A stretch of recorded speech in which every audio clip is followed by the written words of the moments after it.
ধলাপাড়ার গোড়াধো খালপাড়ে নির্মিত হচ্ছে টাঙ্গাইলের অন্যতম বড় ক্যাফে। টাঙ্গাইলের ধলাপাড়া গোড়াধো খালপাড় এলাকায় নির্মাণ করা হচ্ছে একটি নতুন ও অত্যাধুনিক ক্যাফে। আয়তন, অবস্থান এবং আশপাশের প্রাকৃতিক সৌন্দর্য সবকিছু মিলিয়ে এটি হতে যাচ্ছে টাঙ্গাইলের অন্যতম বড় এবং আকর্ষণীয় ক্যাফে। আজকের আমাদের যাত্রা শুরু হচ্ছে ধলাপাড়া থেকে। ধলাপাড়া এলাকা থেকে ক্যাফেটিতে যাওয়ার রাস্তা ধরে এগিয়ে গেলেই চোখে পড়বে নির্মাণাধীন এই নতুন ক্যাফেটি। তবে ক্যাফেটির অবস্থান নিয়ে রয়েছে একটি বিশেষ পরিকল্পনা। ক্যাফেটি মূল সড়কের একেবারে পাশে নির্মাণ না করে রাস্তা থেকে কিছুটা ভেতরে নির্মাণ করা হচ্ছে। তবে শুধু ক্যাফেটিই নয়, এর আশপাশের পরিবেশও বেশ সুন্দর এবং মনোমুগ্ধকর।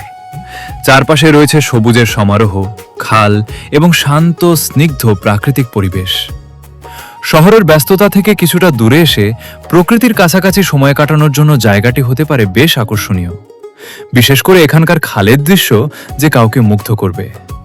খালের পানিতে নৌকা নিয়ে মানুষ শাপলা ফুল সংগ্রহ করছেন। নৌকায় করে শাপলা ফুল তোলার এই দৃশ্য পুরো পরিবেশকে আরও সুন্দর এবং আকর্ষণীয় করে তুলেছে। ক্যাফেটি চালু হলে এখানকার সবচেয়ে আকর্ষণীয় বিষয়গুলোর একটি হবে এই প্রাকৃতিক পরিবেশ।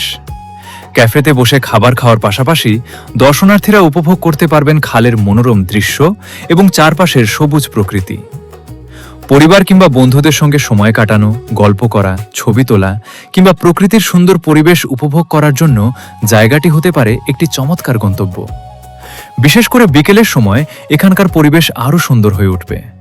খালের পানিতে নৌকা চলাচল, শাপলা ফুল, চারপাশের সবুজ প্রকৃতি আর ক্যাফের সুন্দর পরিন্দর পরিবেশ সবকিছু মিলিয়ে তৈরি হবে এক ভিন্ন ধরনের আবহ।